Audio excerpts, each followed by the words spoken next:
Hey, what's going on? Happy Tuesday night. We're back for another episode of the Ragni Show, and I hope you're ready for this one. I am so freaking excited for this. Is going to be an event. Trust me.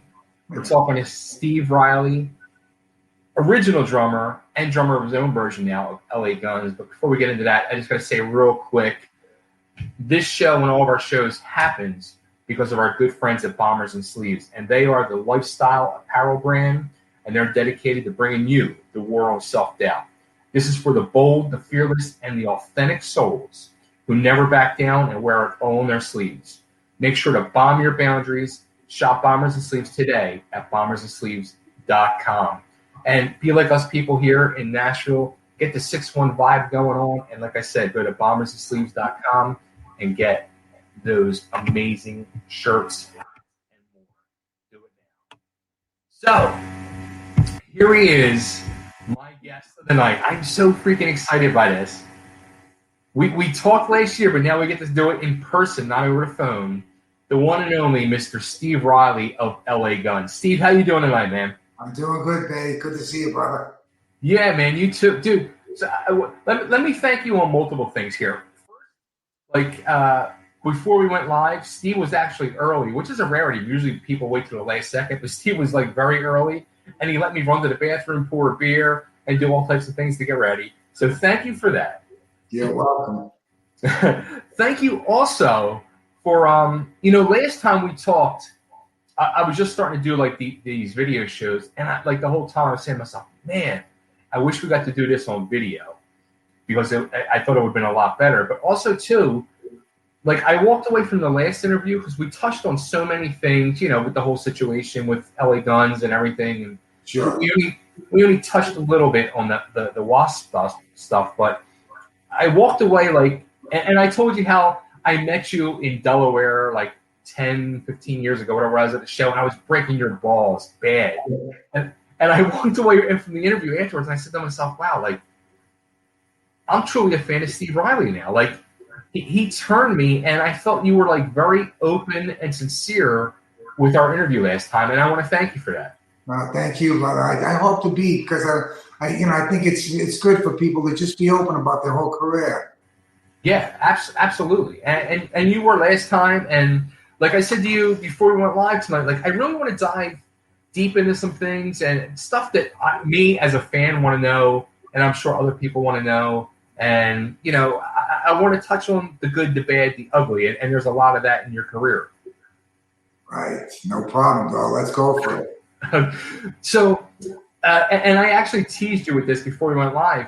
I saw the other day somebody posted something, and it instantly brought me back. I was like, holy shit. Like, I had this interview booked with Steve next week, and I got to ask him, because I didn't even ask you last time, and I got to witness this tour. I was a 15-year-old kid, and I didn't realize at the time, like, I was just a 15-year-old kid who was a huge fan of both WASP and Metallica, and I was like, now, 35 years later, I'm like, holy shit, I saw history. I agree. I saw Metallica open for WASP, and it honestly, Metallica was awesome, but WASP fucking blew them away. That was an amazing tour. I've done so many tours in my career, and that tour with Metallica was something that really stands out. We just had a ball doing it. We actually flip-flopped dates and let them headline on some shows, and we headlined on some shows. But it was just something that went off, man. Everywhere we went, the crowds went crazy. Yeah, like, I guess, too, like, at the time, WASP was, like, without a doubt, like, a true hot band. Like, they were taking over, like, at the scene at the time. And, with Animal, stuff like a Beast single, you guys were the band of controversy and the future PMRC stuff. And Metallica, yeah, they were, like, the metal thing up and coming. But the way I looked at it as a kid, I was thinking to myself, like, all right, well, WASP is the one that's going to be for longevity, and Metallica is just a flash in the pan. It just happened the opposite. It was unfortunate what happened with WASP. I loved that band. I loved being in it. And I thought that the four members of WASP, we really had some great personalities and were making great music. And it's just unfortunate it was one of those bands that splintered and one guy left, one guy got fired, another guy got fired, and Blackie took it over on himself and he just went on with it on his own. But I thought we had a lot of legs, man. I thought we could have gone a lot longer, those four guys. Yeah, that's the thing. Like, I guess so. Randy Piper was fired first. He was the first one. Well, even before you got there, Tony Richards. But Randy Piper was fired first. Like, when that happened, did you think to yourself, like, oh wow, like, yes, he could be expendable? No, not at all. He was such a key component for that band. Right. He was not only the second lead guitar player, and those two lead guitar players, Randy Piper and Chris Holmes, they mixed so well because they were so different. Randy had a Billy Gibbons type of lead, and Chris Holmes had like an Eddie Van Halen type of lead, that type of style. So the two of them together, mixing back and forth, it was just special. And then you get into Randy being the second vocalist. He was that second harmony. I was the third harmony, but him and Blackie together were very, very important. So when Blackie fired him, it was a big blow to the band. It was a big turnover from the band's sound, too. Blackie taking over guitar, and we brought Johnny Rod in for bass. It changed the whole dynamics of the band. I thought it was still a good band, but it was nothing like that first couple of albums that we did with Randy. So when Randy was fired, it was a big blow, and I knew it too. I had been in music for so long before that, and I just knew that firing such a key component to the band was going to change the dynamics and the structure of the band too, and it certainly did too. Did Blackie talk with you and Chris about it at his thinking at the time, like what he wanted to do, or did he just go and do it and then Johnny Rod's in the band now? No, it was kind of leading up to it too. There was a little bit of tension there between Blackie and Randy. Nothing that couldn't have been worked out. I mean, that's why I admired bands like Motley Crue and Metallica and bands like that stay true to themselves and they work through problems and you maintain. But that was something that was leading up to it. It was during the making of The Last Command, and there was a bit of tension between both of them. And it pretty much is Blackie's band. It was. Right. I knew it when I joined. I knew it was Black's band, and he was writing the majority of the material. He was directing all the traffic. So when this tension came up during The Last Command, I kind of knew, and we could feel it coming. And we did that Last Command tour with Randy, and it just went off. We did great on that. We went out with Maiden, with Kiss, with so many bands, and we did. Oh, yeah, we did so many great shows. And after that tour, he let Randy go. And it was leading up to it. It was a mistake. I think to this day, it was a huge mistake. But it was the first in a number of firings that Blackie did. He fired Randy, then he fired me, and then he ended up firing Chris. So he disbanded a great band.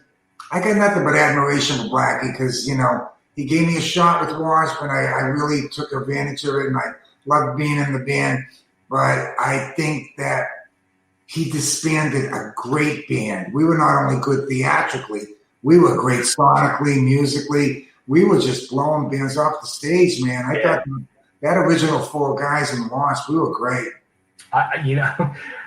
It's funny because so much was flashing back to me, like when I was getting ready for this interview. I'm thinking of that stuff, and those first, most definitely the first two WASP albums are just iconic. Inside the Electric Circus, you can start to see the change, but those first two, and I saw, like I said, I saw WASP with Metallica. I saw you guys on the Inside the Electric Circus tour, and I ended up seeing him with Chris when they got back together for El Dorado tour. But every time, WASP was amazing. I just can't stress enough how amazing WASP was in those days. I agree, man. And I've been in so many bands, and I know that that band, we were slaying. We were just really every show, whether it was Europe, Asia, over here, North America, and Canada, we were just killing it, bro. And I felt great about the band, and I felt great about the first and second albums.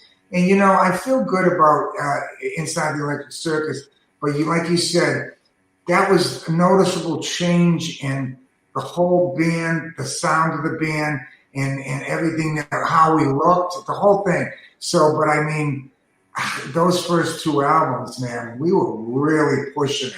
It was great. Now, how about the big part of the band, the bass player and drummer, that rhythm section? How was the change for you going from Blackie on bass to Johnny? Was it, as a musician, was it better with Johnny than Blackie, or? Well, I'll tell you what, Johnny Rod's an accomplished bass player. Yeah. So you would think that, I would think in terms of it would be a better battery mate. He was a good battery mate, but I liked what WASP brought in the first couple albums because Blackie was a guitar player playing bass, but while he was doing that, he was steady. He was steady with me. We had a really good rapport as a battery team. And but like if you compare Johnny to Blackie as a bass player, Johnny's much more accomplished as a bass player because that's what he plays.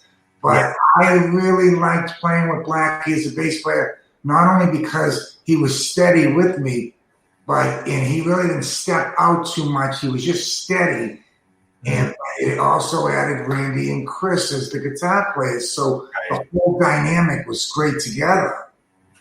Did you ever say, like when that whole situation was going down with him and Randy, like, please, Blackie, don't do this. Just stay on bass. Please, don't do this.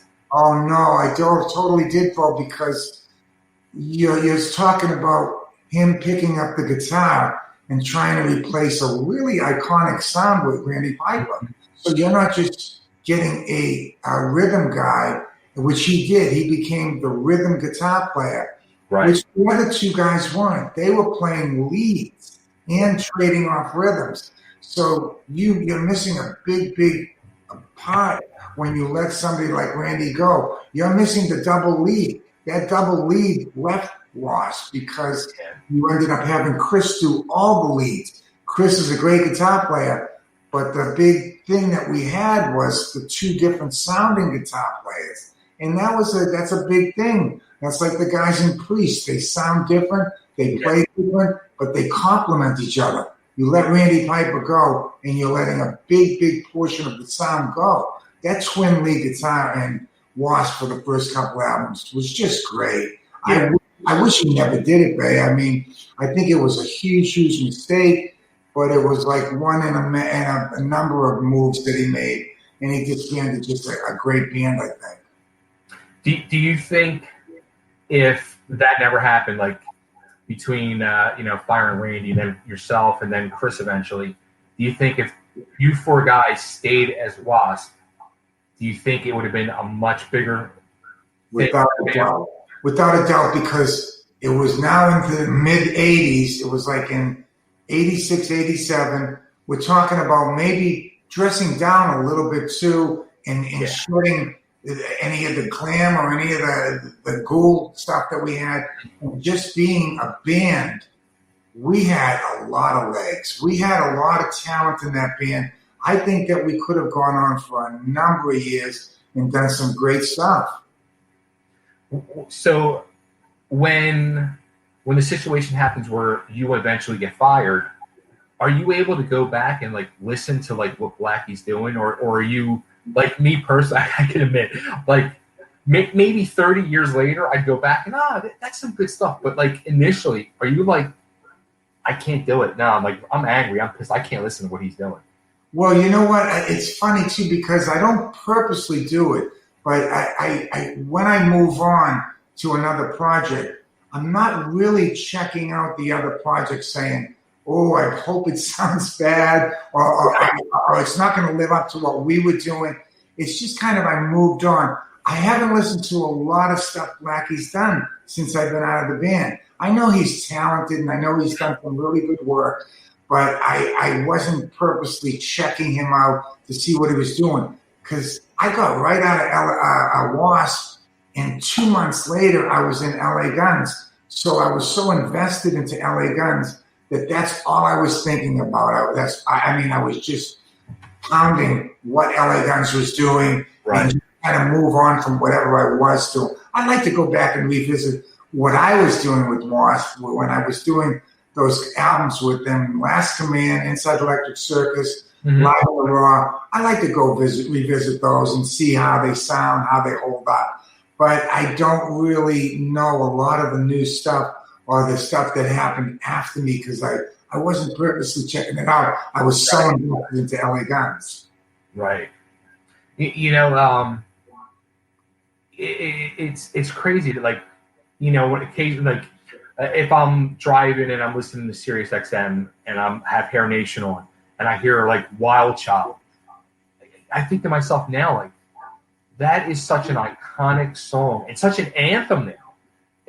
And off the Last Command, like, my personal favorite, Jack Action, like songs like that. Their stuff was, I'm like, oh my God, it's such blow away. And the first album, sadly you didn't get to play on it, but that first WASP album is still one of the best of all time. Right. And hey, I just lost you, but can you still see me? Yeah. Okay, great. And the thing is that let me see if I hit remind me later. Oh, there you go, babe. I got you. Okay. But hey, yeah, you know what I'm really proud of too is, I know WASP has had success, but I'm really proud that I played on two of the biggest songs WASP did, and that's Blind in Texas and Wild Child. And those are two of the biggest songs that the band did. I'm really proud that I got to play on those songs. I actually brought Jack Action in. That's a song that I had written about 6 years earlier when I was in Chicago with a band called The Bees, and we did one album for CBS, and we were going to do a second album, and I had written that song, Jack Action. I brought it into WASP for Last Command, and Blackie tooled with it a little bit. He put a bridge on it, and but it was pretty much the song I wrote like about 6 years earlier. Now the funny thing you say that, like, here's probably one of my biggest memories of Steve Riley. Okay, going back to the days of the WASP Metallica tour. WASP was a huge band in Philadelphia, and I'm a Philly boy, and I'm in Nashville now for the last year and a half. But Philly is my home, and I don't know if you remember this, but the big thing in Philly back then in the mid '80s was a show on 94 WASP called The Metal Shop. Right. Mark Padilla and Mean and Green hosted it. Right. And every time you guys came to town, Blackie would be in the studio. And I remember, I guess it was probably before or after that Tower show, an interview Blackie did where he said, we have a new drummer, Steve Riley. He would, believe it or not, he was in a band called The Bees, and now he's in WASP. Right. And in between The Bees was like in 80, 81. And then it was one of those bands. I had done a number of albums from 75 all the way up to 83. And they were a lot of one-offs where I was in bands where they did one album, and for one reason or another, the band didn't get to the second album or it broke up. So I had done a number of albums like that. And when I did the Bees album, the band didn't go on. It didn't have a lot of direction, a lot of management, but it had a lot of talent. And Tom Werman produced the album, so that's how I got to know Tom and bring him in to do the album for LA Guns. But the in between the Bees and WASP, I had done like 2 or 3 one-off albums here in LA that were going to get picked up, or they didn't. But I had done so much of that work, and then I did the Kill album, The Right to Rock. So I didn't realize you did that. Yeah, I did the Keel album. They were getting, Keel, Wasp, and LA Guns. They're very similar stories for me. They all had their original drummer. They were all getting ready to go into the studio or go on tour, and they let their drummers go, and they called me up. Keel was one of those bands where they were getting ready to go in the studio with Gene Simmons. They were on A&M Records. Somebody told me to call them, and they were going to let their drummer go. I called them. I went down, auditioned. They dug it, and I dug it too. I dug the whole scene. And Gene Simmons was there. So I got to play the whole Right to Rock album. And right after I finished recording the Right to Rock, I was still in the record plant here in LA. And the finishing touches of the Right to Rock doing background vocals. Actually, me and Gene Simmons were doing all the background vocals. And that's when I got a call from Blackie saying, we're letting our drummer go. We're getting ready to go on tour. Do you want to come by and check it out? I went by and checked it out, and it was a hard decision. Should I leave Keel? They got such a great situation going with Gene, A&M Records, and the band was really good. And I think in retrospect, I made the right decision. I joined WASP. I agree. And, I love Ron, and I love Keel, and I have amazing memories of that first Keel album. But in the long run, I think you totally made the right decision. Oh, yeah. Totally. Even Ron and all the guys, I'm still really good friends with the Keel guys. They're really cool guys. And they even said, yeah, you made the right decision. Now, how about, all these years later since, Blackie fired you, have you talked to Blackie over the years? Have you talked to Chris or Randy? Yes. Or Johnny Rods? I've talked to all four of them. And, I saw Johnny in St. Louis when he's living there, and I saw him when I was on tour with LA Guns. Chris and me, we stayed in touch. In fact, Chris, when me and Phil Lewis were doing LA Guns, when Traciii was out of the band, we needed a guitar player to come up to Alaska with us. Chris came to Alaska with us and played with LA Guns. So, wow. Yeah, I know. Not a lot of people know that. He was in for like about 3 months, and he did some dates for us up in Alaska. And Randy Piper, I saw like a few years ago. There's a band in Vegas called Sin City Sinners. Yeah. They have a lot of people that they fly in that are in well-known bands. And I got a call to come in. They said, do you want to come up? Randy Piper's going to come up too, and we could do a bunch of WASP stuff. And then we had fun doing that. So I saw Randy. I know Chris is over in Europe right now. Blackie, I hadn't seen since I was out of WASP until like about 2012 when LA Guns opened up for WASP here on a bunch of dates here in the States. And so I finally saw Blackie. It was great seeing him. We hugged each other. We were happy to see each other. And everything's forgotten. There's no really hard feelings at all. That's good, man. That's good. After all these years later, and I could totally, again, like I said, just from talking to you last time and tonight, I could totally not expect you to have hard feelings after all these years.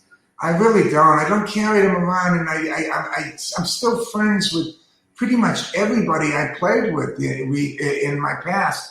I just stayed close to them. I never really got in a lot of beefs with anybody, and I never really quit a lot of bands. And one band that I left, Keel, I'm still good friends with all of those guys. So I think it's really important, babe, in this business to be cool with people. I think it goes a long, long way. I think that people that have attitudes and they don't get along with people, I think that the fans are smart to that. And I think that, it's really important to be cool with people, be cool with the fans, and it goes a long way. So, this is my crazy mind at work now. So, as I'm going through and I'm getting ready for tonight, I'm thinking to myself, I thought, wow, Steve, Chris, Randy, Johnny on bass. Now, I don't know who would take Blackie's spot, but I was thinking, look what the guys from Dokken did without Don. Yeah, you had George, Jeff, and Mick. They put an album. Actually, they put a second album out. what if Frontiers came to you guys and said, "Hey, we want you to do an album with somebody on lead vocals, the old W.A.S.P guys"? Would you be into doing something like that? Well, you know what I was into? I'll tell you, when I saw Randy in Vegas, he said, this was actually the 30th anniversary of W.A.S.P that year that we had jammed together in Vegas. He asked me, would you be interested in doing a 30th anniversary tour with Blackie and Chris and me? I said, absolutely. I said, he goes, maybe like a short 20-day tour. I said, count me in. I would love it. And I would work it around LA Guns. I definitely want to do something like that. Little did I know, he never asked Randy. Randy never asked Blackie and Chris. He had just asked. So when he approached them, they didn't want to do it. But I was totally into doing it. As far as doing something with Chris and Randy, I would never have anything against doing something like that. Those guys were great players. They're great friends of mine. And if something like that happened and I could work it around the LA Gun schedule, I'm totally down. As a matter, and I haven't seen it yet. I know Chris there's a documentary just came out about Chris. Have you seen it? I only saw little pieces of it on the internet. And I was surprised I didn't get approached to do it because I had spent so much time and we were just best friends. We hung together, me and Chris, all the time when we played together in W.A.S.P. But I did see pieces of it, and he's got just such an interesting story, and such an interesting reputation.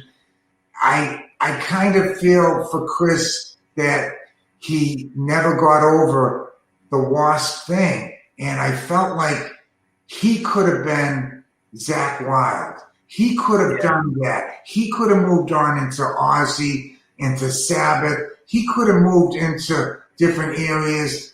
For some reason, it didn't happen, and I felt like he cut himself a little bit short. I still got so much admiration for him as a guitar player and as a songwriter because he co-wrote a lot of those early songs. And but I felt bad that Chris never was able to take it to another higher step after W.A.S.P because he certainly had a great reputation. He could have moved on.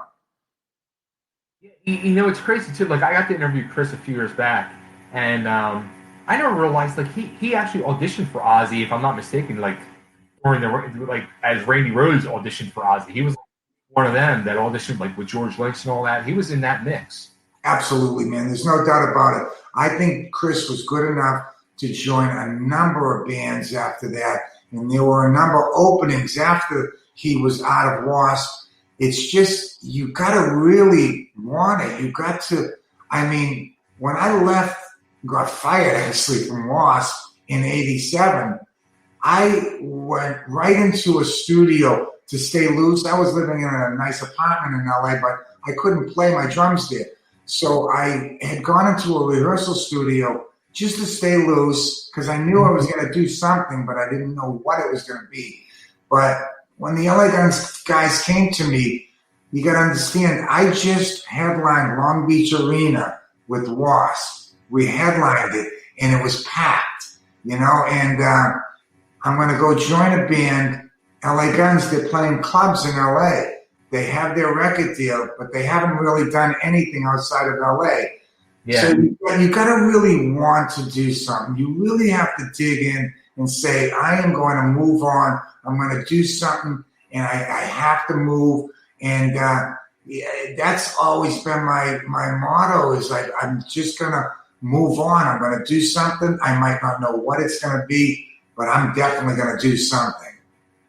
It's funny you say that, and the whole situation, like going from Long Beach Arena, sold out, packed, to back to a club situation. Like, and I don't think like the average person realizes how is that for you mentally as a person. I mean, that's got to be such a blow. You could look at it as taken as a blow, but when they handed me the cassette for their first album, because I was doing Live in the Raw when they were doing their first album. Okay. They came into that rehearsal studio because they were right next door, and they handed me a cassette. The album hadn't been even printed yet. That's why I'm on the first album's cover, because I got in that early. But when they handed me that cassette, I heard the songs. I knew this band has something special going. They were part of that second wave of metal coming out of LA with Guns N' Roses, LA Guns, Faster Pussycat, Jet Boy. This was a whole second wave of metal. I was involved with the first wave with W.A.S.P, Motley, Rat, Dokken, and all those bands. But this was a whole new thing going on in LA.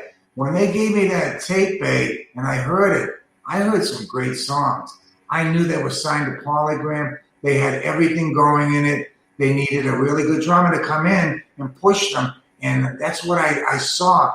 I knew it looked like I was taking a step backwards by going from Long Beach Arena to the country club here in LA. Right. But it was something that I knew wasn't going to last long. We were going to break out and do some good stuff. And that was because their material was really good on the first album.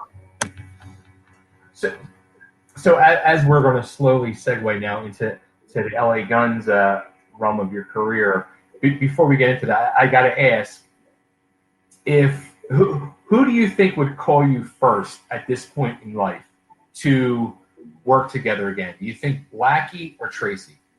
Oh boy, I think Blackie is set in doing W.A.S.P as a solo guy and have rotating musicians around him.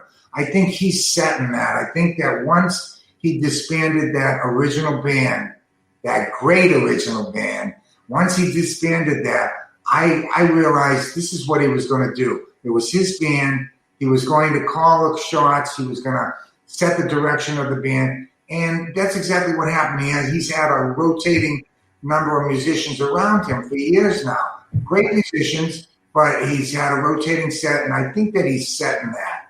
Traciii, he left LA Guns. He quit LA Guns. He was out of LA Guns for 15 years.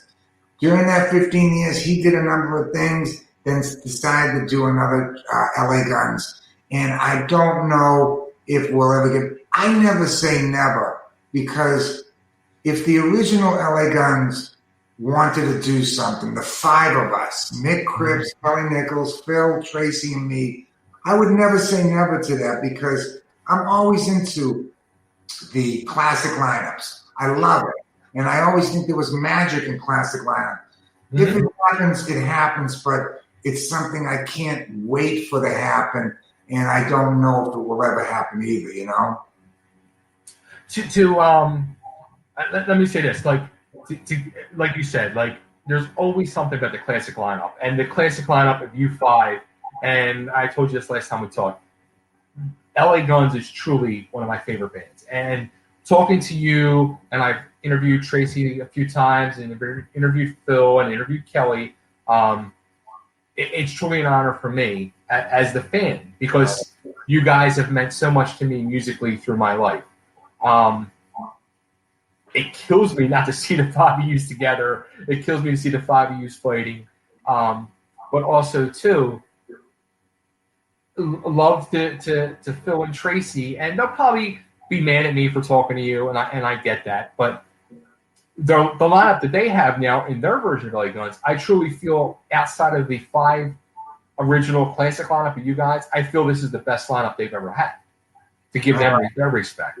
Right. You know, and I it's funny because I don't have any problem with those two guys, but they have a problem with me and Kelly and Mick. And I never understood that. They've trash talked on the internet, and it's something that me and Kelly Nichols will not do. I will never go there. I'll never trash people that I've played with, because it doesn't make any sense. Why would have I played with them in those early years and had so much fun writing with them, touring with them, and doing videos, and just pretty much doing everything?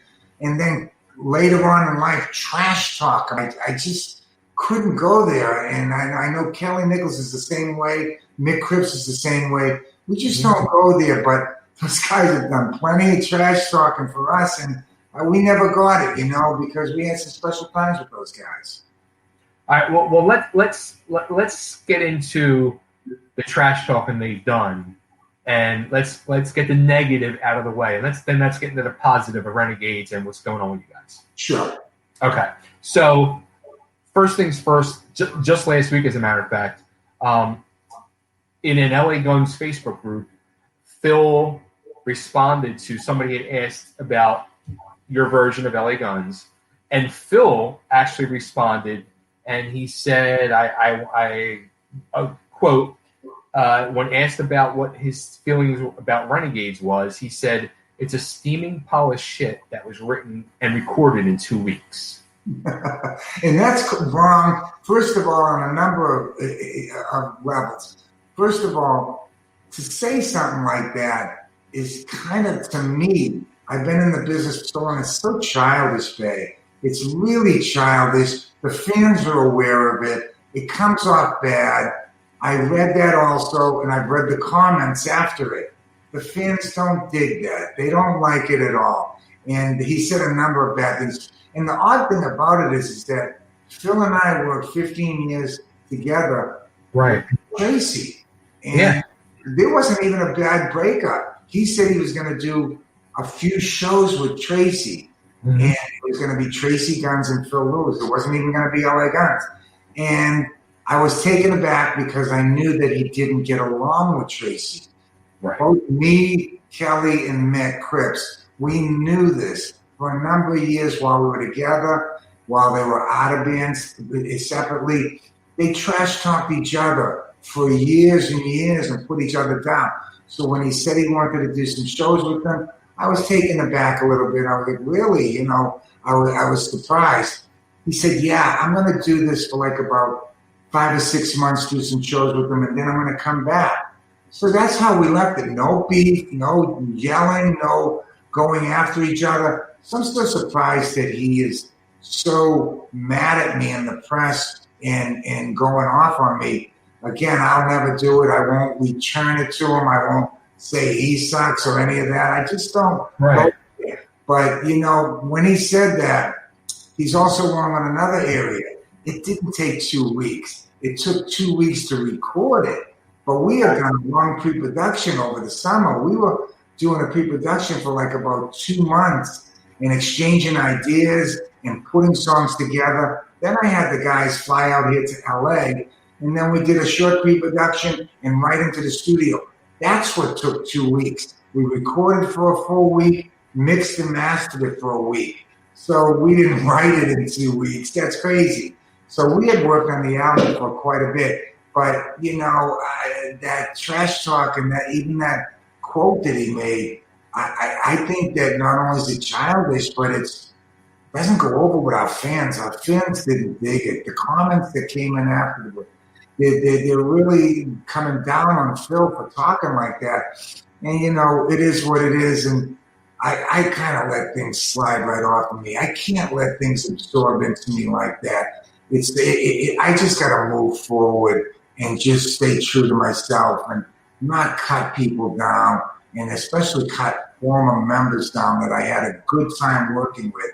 I'm not there. I can't go there.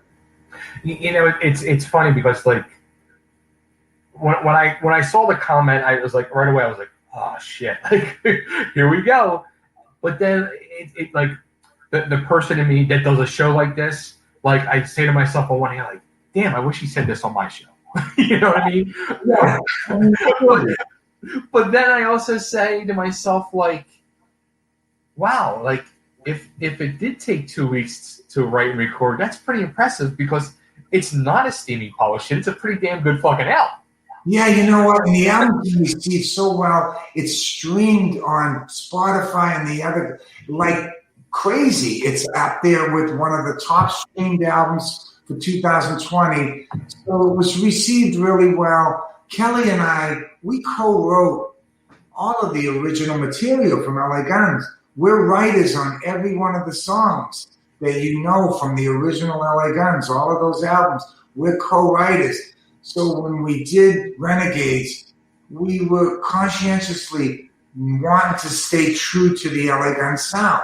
And I think that we caught it. I think we caught that sound, and we have a nice mixture of songs Kurt Folick was a find. We really lucked out finding him. Scotty Griffin, switching him from bass guitar back to his lead guitar that he played was just another really lucky move.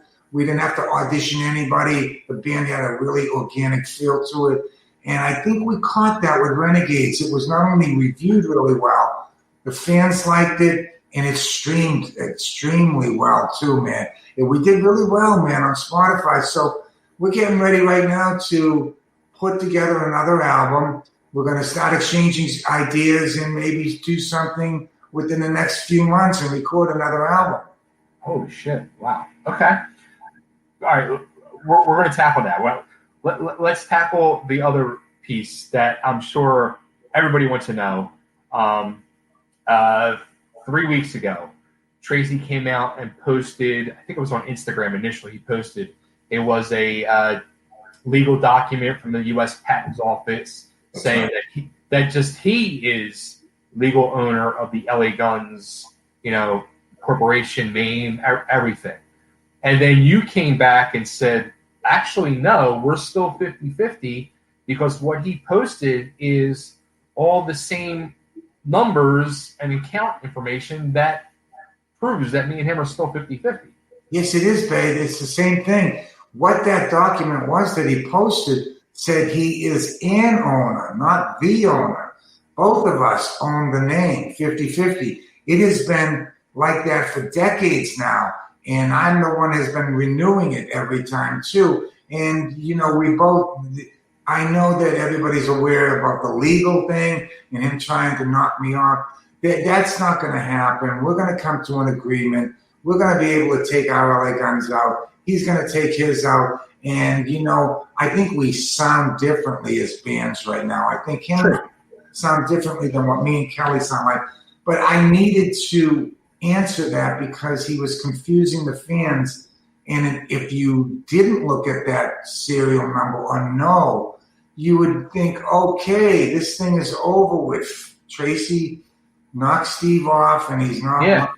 Nah, I needed to answer it. My manager said, you can't just answer it with a statement. You actually have to show. So that's why I posted the documents. It's actually something that I probably wouldn't have done, but my manager thought that it was important to show, no, that's not the case. We both are still 50-50 owners of LA Guns. We did it together. We did it when we were partners. And, it was something that he was aware of, I was aware of, and it's been going on. I don't think that, I run the business for LA Guns. Since I joined in 87, these guys decided, because I had a lot of experience, would you be the guy that runs the business for the band? And I said, if you guys want me to do it, I'll do it. So I have been running the business for LA Guns from 87 until now. And if I wasn't a full half owner and had that legal right, I wouldn't have been able to sign off on all these records we did, on all these tours we did. I'm the one that signed off. I wouldn't have been able to do that if I wasn't legally an owner of the name. So I think people have to look at that I signed off on so many albums for the band. I signed off on so many tours, merchandise deals, and I just wouldn't have been able to do it if I wasn't legally one of the owners. Well, how was that, though? Like, you go from 1987, a situation where you're fired on one hand from WASP, and then you're into this new band, just signed a polygram, everything's coming together. And then, like, how soon were you instantly put in charge? It sounds pretty quick. Right away, man, because they had a machine built around them, a management, an agency, a merchandise deal, and an accountant. They had a machine built around them. And when I joined, I had just come from the WASP machine, which was the Iron Maiden machine. It was the same thing. We were managed by the Iron Maiden people. We had the Iron Maiden agency, merchandise, accounting. I knew that the people that they had around them were not going to be able to take the band to the next level. And the next level was radio. The next level was taking the band to radio. You'll notice that the first album had a lot of great songs on it, but not a lot of radio.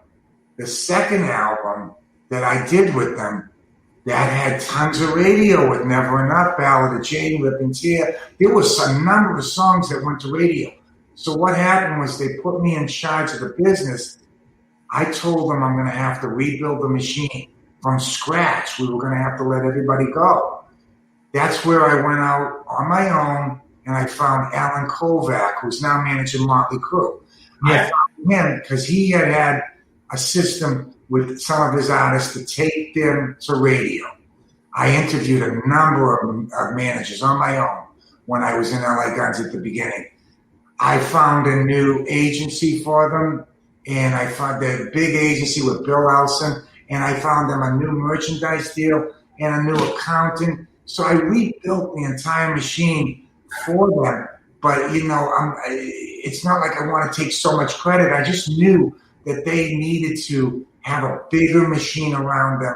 After being with the WASP machine, seeing what they did, I knew LA Guns needed to do that. So I did that, and from that point on, actually before that, I've been running the business. I was the president of the LA Guns Corporation. They made me in charge. So, I have been hands-on involved since I joined LA Guns. When they were a club band to right now, I've been signing off on albums and everything. It's okay. I guess it's not something I really want to do. I would like to just be the drummer. I would love that. That would be such an easy thing to do. But if I needed to step in and help the band in any way, business-wise, I was ready to do it. With all at this point now, especially all the experience and knowledge you have doing that and running a band and all, have you been approached or have you been managing or helping any other bands?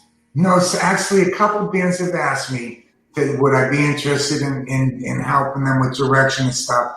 And it's not really something that I wanted to do. I got approached to do it a couple of times.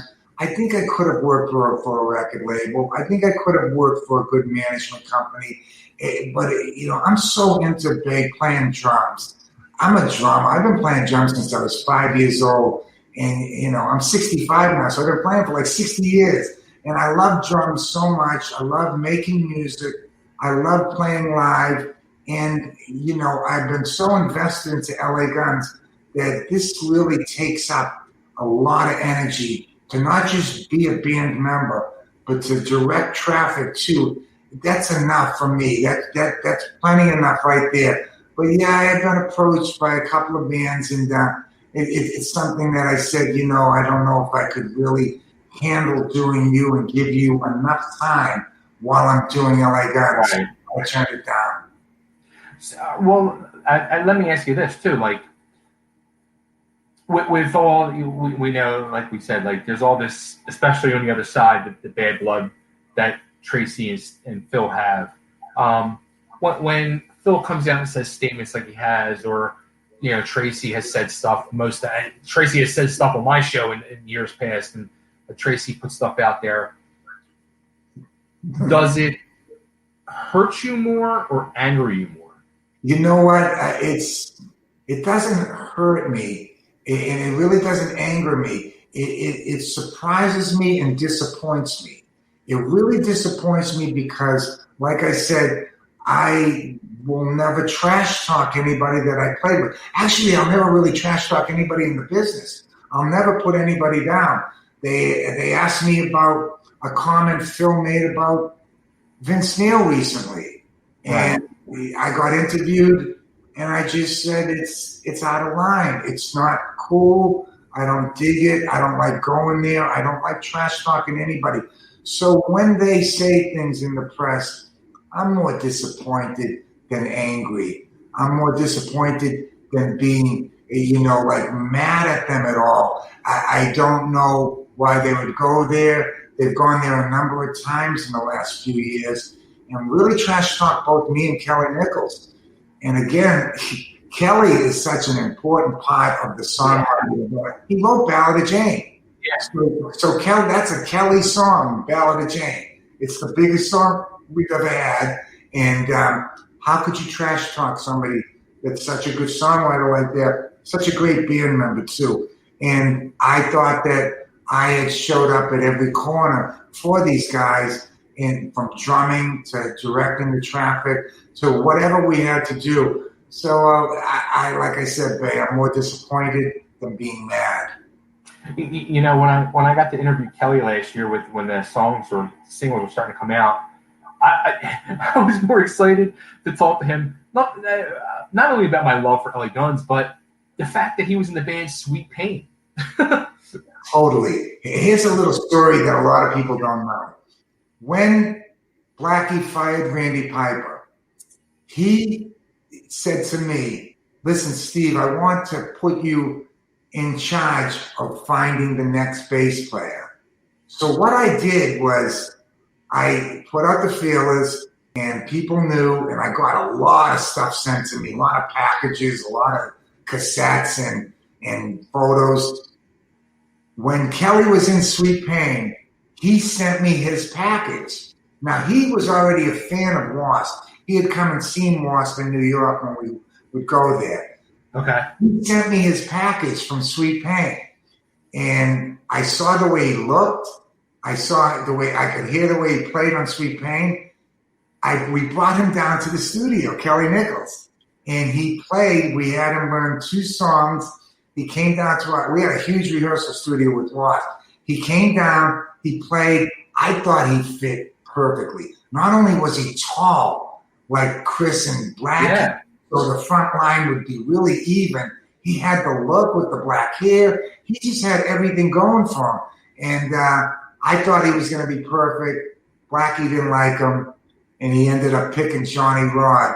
But it's a funny story. Not a lot of people know that Kelly came down and played with W.A.S.P. for a couple of days. I thought he was great. I thought he could fit in perfectly. And then it was just magic that we ended up 2 years later seeing each other in that rehearsal studio and going, hey, and we were together forever. We were best friends forever.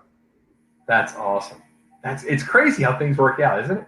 It's insane, bro, because, you know, we had known each other before LA Guns, actually played a little bit together, and we ended up being best friends for life after that and playing in a band together and doing pretty well. That's awesome. All right, so one more. Some people might take this or think of this as a negative, but I actually went back and was like listening to some tracks of this, and I was like, no, I love this album, but I want to know what your thoughts on it were. LA Guns, American Hardcore. Oh, wow. That is a story in its own because obviously it's the first album we did after Phil, Nick, and Kelly left. Mm-hmm. So Traciii, we formed a partnership. That was when we said, let's move forward. Let's do this together.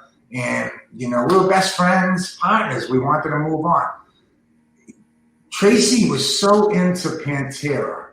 Okay.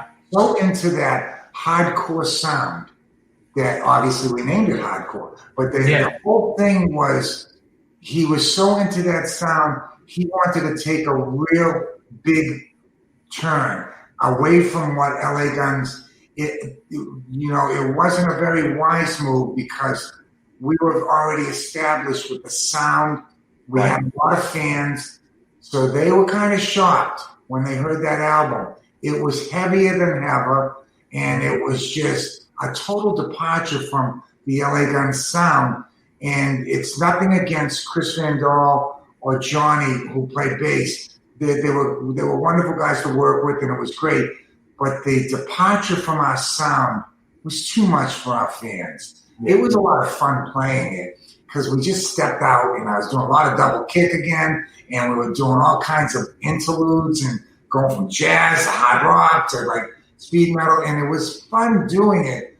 But when I look back on it, it was a little bit too much for the fans to accept, and it was like, what is this? It's not, that really was not sounding like LA Guns at all. I mean, there's some stuff on there that I really like, but if I put it with the LA Guns catalog, it stands out on its own. For sure. Yeah, it's funny. Like when I went back and listened to her, I was like, it's almost comparable to like when Motley fired Vince and Karabi came in. Like the Motley '94 album was that same kind of feel. It had that heavy, grungy, feel that the average Motley Crue fan is like, what is this? But then the hardcore fan is like, this is badass. Totally. And you know what? It's like, it's a very touchy area when you have a fan base already and you have a sound that they're used to and a songwriting structure that they're very used to. To take that type of departure is a really risky move. Might work, but most of the times it doesn't work. Yeah. It could be a really good album. The '94 album on its own stands, and it's really good work they do with Karabi. But does it match up with Vince's catalog that they did with them? Not quite. And so it stands on its own as a good album. Yeah. American Hardcore, I think, stands on its own. It has a lot of good stuff on it. Great playing, and it's well put together. But you're in a touchy area, babe, when you try to abandon your sound and you lay it on your fans like that and say, sure, how we sound now. It's really, really a fragile area. So that brings us now. Let's go into the Renegades. How do you sound now? Because I'm going to say it's a departure, but it's not. To me, it's kind of like it has a tinge of classic LA Guns, but there is a different sound to it. Absolutely. We tried to stay as close as we can to how we wrote with LA Guns in the early days. I think we accomplished that because if you look at the LA Guns albums, the first 4 albums, there's a mixture of songs. They go from different place to different place. We didn't write like 12 or 13 hard rock songs or rock and roll songs. We took it like It's Over Now or Ballad of Jane. It was a departure from Rip and Tear and Sex Action. So we really always had a mixture of material on our albums. I think we did that on Renegades. I think that we stayed true to the LA Guns sound, which is compact, good songs. And I know that obviously when you have a different singer, it's going to sound somewhat different. But I also think that we lucked out with Kurt Fuller because he is close to what we were. He's close to Phil. He had a lot of respect for Phil. And he had a lot of respect for LA Guns. He was a big fan. So he wanted to stay true to that sound too. I think we captured it. We're really happy with it. I mean, with the time amount that we had to record it, because you have small budgets nowadays too. So you have to go in and pretty much do things quickly. I think we captured a really, really good situation there, and we're totally happy with Renegades. We love how it turned out. I mean, I'm going to tell you what, and I told you this last time, like, I truly am a ultimate hardcore LA Guns fan, and I'll tell you this, Steve, and this is no bullshit, and I'll tell this to any of the fans watching and listening, or any of my friends who know I love LA Guns. Like, at this point of the game, and probably even for like the last 20-something plus years, when it comes down to it, if I have a choice to listen to Guns N' Roses or LA Guns, I'm going to LA Guns. I always do. I'll sit here and I'll listen to LA Guns. To me, I'll listen to that Cocked and Loaded album is one of my top 5 albums of all time in my life. Oh, wow, that's great. And I, like, honest to God. So, and I told you this again last time, like, I'll be very critical and listening to your version and Phil and Tracy's version. And like I said, like, your version is, to me, it's got that LA Guns bass. It's got a new, modern, it's even got a little pop feel to it. But I think Phil was totally off bounds by saying what he said. I really do. I enjoy it. I love it. And it's Steve and Kelly's version of LA Guns. Absolutely, bro. And I tell you what, you've got 2 songwriters that were involved in all of the early material. Kelly was a huge, big piece of the songwriting. And like I said, you got the battery of the early material. We pushed all of that stuff. We were the bass player and drummer. we pushed all of that early material. So you have that automatically, and then you have these two guys that came in and want to stay true to the sound of LA Guns. So, you know, there's a mixture on there. We go from hard with Well-Oiled Machine to a little bit of poppy to, like, you know, we have the ballads in there. So it's kind of staying true to how we always put an LA Guns album together. So, and you mentioned this a few times, like that, you know, Kelly and yourself were very integral in writing in the early days of LA Guns, which, and I knew Kelly had some, you know, like there was the song off the Sweet Pain album that ended up on the first LA Guns album, Shoot for Thrills. So I didn't realize you really had an integral part from what you're saying in the actual writing in those early days as well.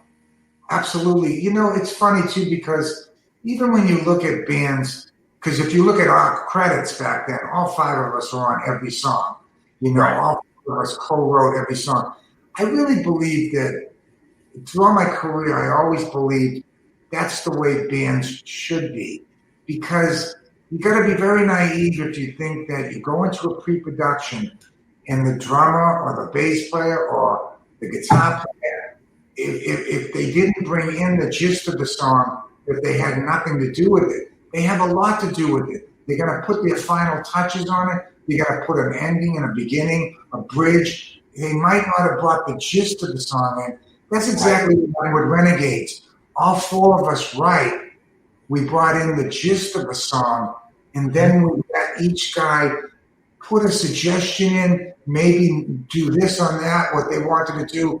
So it's very naive to think that a band, any band, goes into a pre-production and not everybody has their little mark on that song. So when I was young and I saw the Deep Purple shared credits, I saw Van Halen shared credits, I saw a lot of bands share credits throughout the band.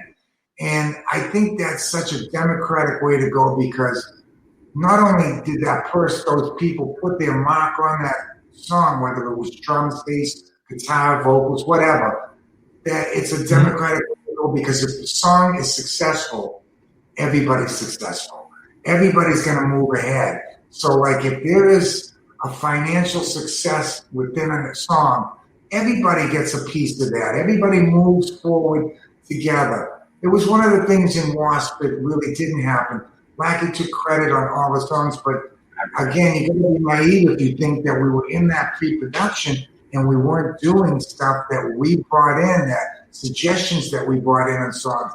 But I always believed in the democratic way of a band sharing credits on songs, because I always know that people are going to put their mark on that song in a pre-production before we go on and record it. Yeah, you know, I totally agree with you. Yeah, it's funny, like, as a fan, as a kid growing up, and, you know, in the days of, you know, you're sitting in your bedroom, you have the vinyl out, and you're staring at the vinyl as you're listening to it on the turntable, and you see the songwriting credits, and, like, Motley Crue, for instance, you would look at, like, you know, those albums, and you would see just 6, 6, 6, 6, 6 Lee, and you'd be like, how'd Tommy get a 2 cents in there? Like, you know what I mean? Like, how did that happen? And then when you would see bands like LA Guns, it was like all 5, you're like, wow, okay, that's the way it should be. I really always believed in that, because it might be hard to imagine that even a band like Motley, they're so distinctive players with Mick Mars, Tommy Lee, and Vince, that I know that Nicky might have brought in the gist of the song.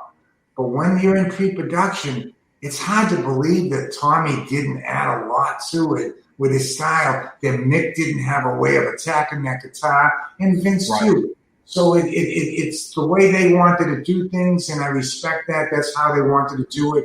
They each wrote the song or brought the gist in, and it was their song. And a lot of bands do that. But I just find it hard to believe any band is in a pre-production and that whole band isn't putting their touch on that song. So it's always something that's been very important to me since I joined LA Guns, that we share credit on, no matter who brings in that gist of the song, we're all going to take credit for it, because we're all going to put our little mark on it. Absolutely. Absolutely.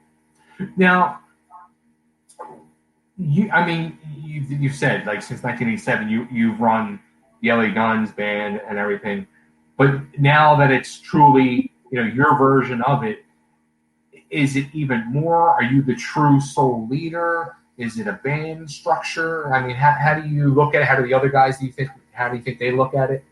I am totally partners with all the other three guys. I'm doing pretty much what I did before by directing traffic a little bit and making sure things happen. But I really don't want to do anything. And this is what with the old band too. I really don't want to do anything that the other guys don't know about first, that we agree to it as a band, and that they think it's a great idea too. I'm doing pretty much the same thing, Bay, I've always done, is be the liaison between the management, the agency. But if there's a date sent in, if there's a schedule sent in, I bring it to the band and say, what do you guys think? So it's a very democratic thing, and I think it's just an important thing with rock bands to keep it democratic. Make sure everybody feels that they're included in on decisions. So like I might be directing traffic and be the liaison to our machine, but I really won't make many moves without, especially with Kel, because me and him are so long and best friend. But Kelly does all the artwork, and they'll send it by us and say, what do you guys think? So I do pretty much the same thing with any decision. I'll bring it to the band and see what they think, and then we'll make a call. Which I want to say, I saw somebody made a cake with the LA Guns cake, logo that Kelly made and all. Where's my slice? Nobody gives me a slice of cake. What's up with that? Come on, I love cake. I know. Oh man, I tell you what, I gotta give Kelly props. Any artwork, any T-shirts you see from us, any album cover, anything like that. That's all Kelly Nichols. He's got a great eye. He's not only a great writer, songwriter, and bass player. He's just got a terrific eye too for art. He does all of it. That's awesome. So now, live shows. I can't believe. I mean, when we talked, 8 months ago, whatever it was. It's 8 months later. We're still in this, whatever the hell we're in at this point. I see you guys do have dates booked. I think the first date is technically M3. Do you know what's going on? You have dates through May, June, July, Sturgis, and August. What's happening? All of our dates from 2020 were pushed into 21, and none of them were canceled. They were just postponed. We actually had dates that started in March this year, and we've already felt a little bit of what's going on. Those have been pushed back. So we got our fingers crossed. We have a ton of festivals, casinos we're going to do, and we just don't know, babe, what's going to happen. We're ready. Right now, as it stands, our first show that's still booked is M3 on May 1st. And then we have a number of shows after that. We don't know what's going to happen. Those even M3 and those May shows and those June shows, we don't know if they're going to be pushed back into the latter part of the year. We're ready, but it's crazy, bro. It's so crazy. Nobody really knows what's going to go on. How do you feel, like, personally? Do you feel like, say if you had a show booked this weekend, do you feel personally it's the right thing to do, or do you feel it'd be better just to hold off right now? You know what? I feel like right now, because we're still in this pandemic and we haven't done the vaccines yet for everybody, and it could be a number of months before everybody gets a chance to get a vaccine. I think the safest thing to do is kind of wait right now, not put anybody in that danger. It seems to be so easy to catch this disease that, why put it in? I also have a lot of questions about how promoters are going to do these shows. How are they financially going to do them? Because they might have to do half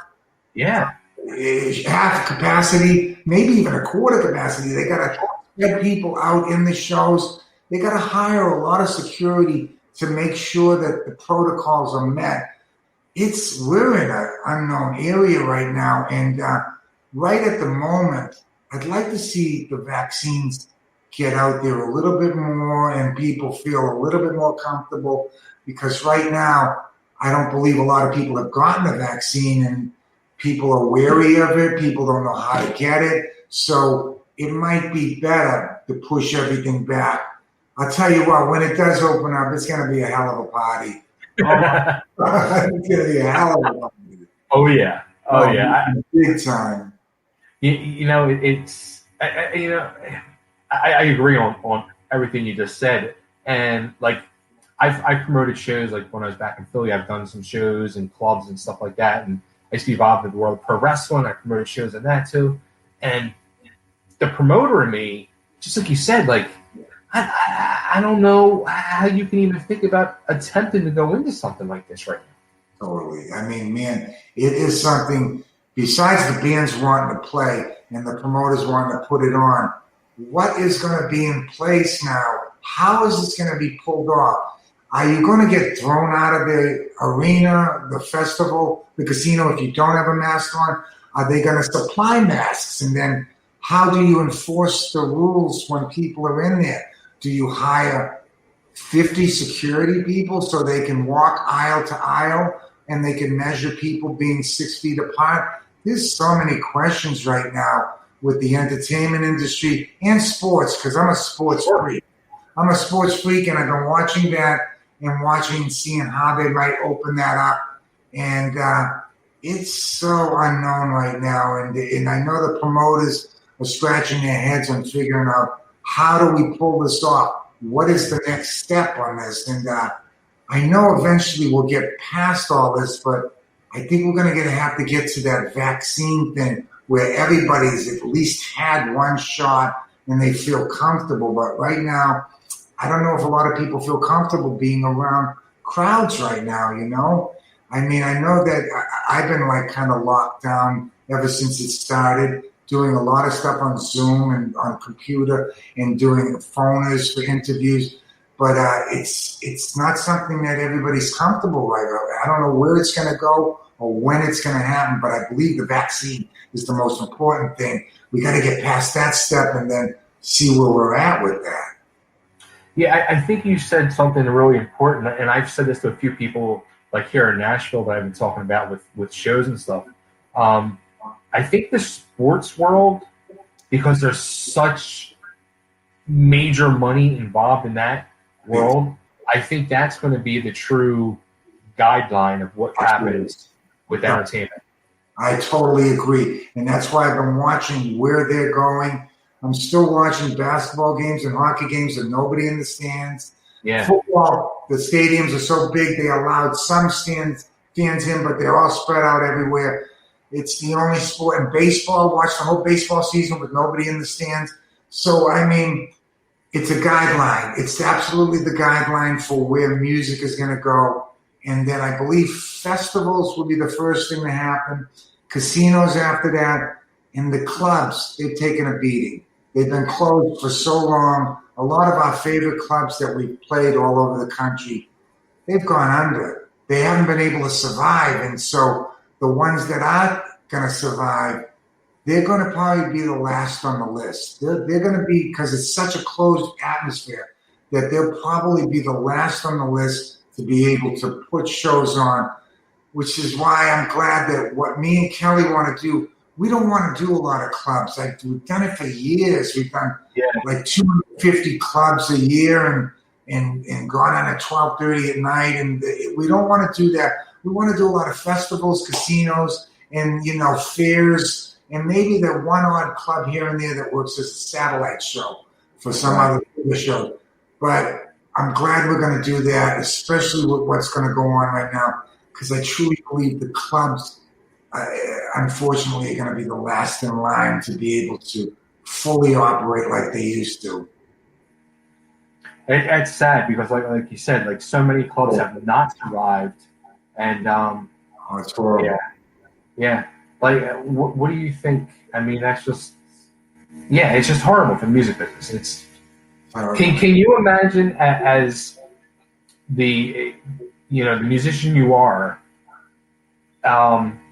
trying to be a young guy in this game now, breaking into the music business. Can you imagine? Can you even think of wanting to do that? It's already, because, before this pandemic set in, it was already really, really tough for new bands to break it. It was so tough because of the little bit of radio that rock bands get, the little bit of TV. It's not like it used to be. And the managements and the record labels aren't there either. So they already had a tough road. But they had the clubs, they had the venues that they could go and play and do their thing in those. Now, I can't imagine how they feel right now because just the carpet has been pulled completely out from them. Not only was it already difficult, this made it almost impossible for new bands to get going right now, and I really feel for them. It's crazy. So, all right, so you guys, do you have any more videos coming out or anything? Or? Well, you know what? Obviously, we're going to explore doing videos for the second album and maybe doing virtual shows if that comes about. Okay. But we haven't done that on Renegades. We've just been streaming it and we made a video of the making of Renegades and we've been just doing a ton of interviews and talking up the album, trying to promote the album. I'm sure we're going to investigate doing videos and some virtual shows, but we're already talking. We're with the Australian company, Golden Robot Records.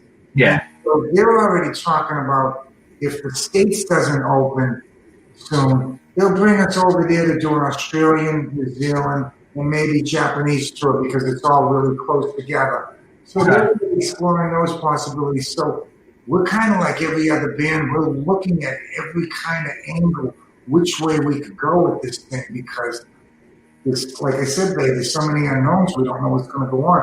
We got a great schedule of shows here in the States this year. And we're like, come on, baby. Let's hope this thing opens up. And even at the very least, opens up towards the end of the summer, and we could do the end of the summer, fall, and go right into the winter. But again, we got our fingers crossed like everybody else in this industry. I hear you. So, Steve, I've bothered you for almost an hour and a half. I got to dive in deep with you and ask you questions. I want to thank you for being honest. Thanks for having me on, Bay. I tell you what, anytime, man, I love to join you on your shows and interviews, and you just call me anytime. I'm there. Hey, man, I appreciate it. Where's the best place we should send everybody to hear your? You know what? Let me say that, and then I have to ask you one question. Well, I tell you what, we have just laguns.net. If they go to laguns.net, they'll be able to find out about tour dates, the recording, what we're doing, what we might be doing. And, there's a bunch of fun stuff up there with some old videos in the making of Renegades. We got our merchandise up there. It's a fun place to go. But if you want to find out anything me and Kelly Nicholas are doing, we just go to laguns.net. So, all right. So now I have two questions. So the questions keep coming. Are you a social media guy, or is somebody else doing? Like, are you somebody who's like into that whole world, or? Not really. I know the other guys in the band. I know Kelly, Kurt, and Scott are really into it, and they have their Twitter pages and they have their Facebook pages, and I just never really got into it. I do check out some stuff, but I'm very limited in my abilities with the web too. I never really got into it to know how to navigate it well, but I'm not like totally out of it too. I check on some rock sites and stuff like that just to see what's happening, but I'm not totally immersed in it. Gotcha.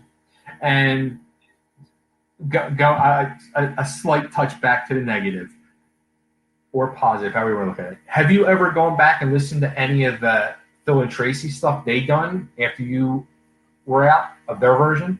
And I got to tell you this honestly, it's not purposely that I haven't listened to any of their stuff. I really haven't heard the couple of albums that they did. I think they did 2 or 3 albums, or a live album in studios. It wasn't purposely, no, I don't want to hear that stuff. I just haven't heard it. And I did hear one song they did. It was a ballad that they did earlier this year. And it was only because it was so easy to navigate. It was right there on whatever site I was looking at. So I was able to click it on, but I haven't heard the actual albums that they have done. And like I said, it's not purposely. I'm staying away from it for any reason. I just haven't heard them. Interesting. Okay. That was for my own little. Steve, again, thank you so much for doing this. Thanks for letting me. I gave you forewarning. I said we were going to go deep. So thank you for being open to it. Thank you for being honest. Thanks for doing this. And I look forward to talking to you more again. Much love and respect to both you, Kelly, Kurt, and Scotty. And I hope to see you guys in Nashville, hopefully in 2021. Oh, man, I'll tell you what, babe, definitely come and see us and come backstage, man. We'll hang. And listen, thanks for having me on the show. You're a good guy. And anytime you want to talk, just give me a ring. Absolutely. Thanks so much, Steve. Take care, man. See you, babe.